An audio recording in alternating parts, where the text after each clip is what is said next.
Okay, so let's understand some more examples of while loop. Let's see, I want to print 1, 2, 3, 4 up to 10. Okay, this is what I want to print. So let's see how we can do it by using while loop. Why we are going to use while loop? Because as you can see here also we are repeating the same statement again and again. 1, and then after +1 I want to do for the next line, +1 for the next one, +1 for the next one, and so on. So you can see the same thing we are repeating again and again and again. And if you're repeating any statement again and again, that means we need to apply here loop. So let's start. So first of all, the first value is 1. So I'm starting with 1. Any variable name you can take. I'm using here 1. Now, until 1 to 10. So while the condition is the value of a is smaller than 11, until this value of a, I want to repeat the statement. And what exactly I want to print? I just want to print the value of a only. I don't need anything else. And then because I want to go from 1 to 10, like before 11, so that means incrementation. So a is equal to a plus 1.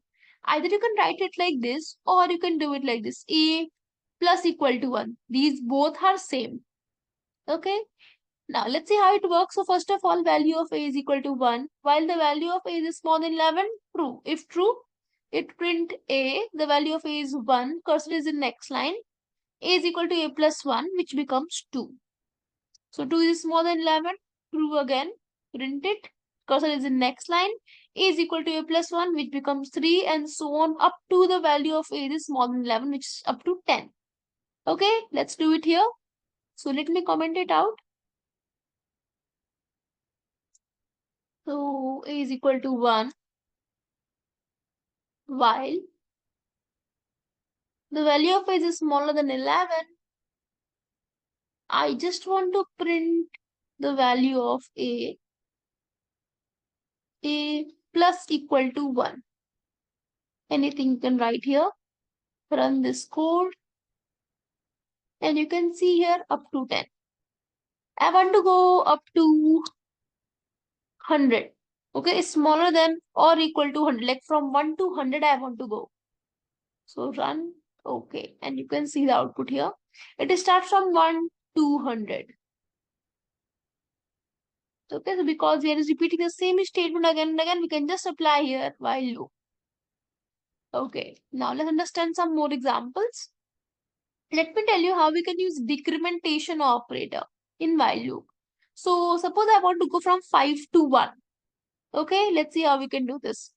So I want to go from this 5, 4, 3, 2, and 1. So you can see 5 minus 1 becomes 4, 4 minus 1 becomes 3, 3 minus 1 becomes 2, 2 minus 1 becomes 1. So this is what exactly I want to do. I'm repeating the same statement again and again. So a is equal to 5. Again, I'm saying any variable name you can take. I'm using your a. You can use any variable name. So while the condition is I want to go from 1 to 5 to 1. So until the value of a is greater than, you can say 0. Greater than 0 means 1. Okay. What you want to do? I just want to print the value of a only.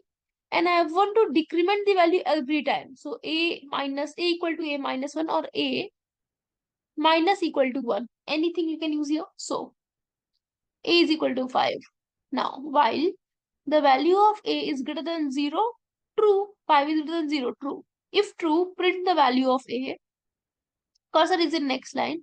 A is equal to a minus 1. That means a becomes 4 now. So, 4 is greater than 0, true. If true, print 4. Cursor is in next line.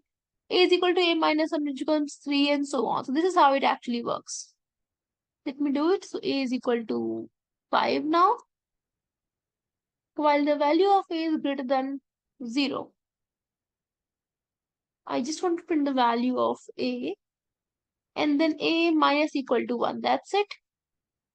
Run this code and you can see the output 5, 4, 3, 2, 1. So this is how it works. Now, let's understand some more thing. Like this time what I want to do, I want to print the table of 2 now by using while loop. Let's see whether it is possible or not. Uh, So let's see. We can check it in the next video as well. Okay. So please try to do it by yourself. Try to print the table of 2 by using while loop.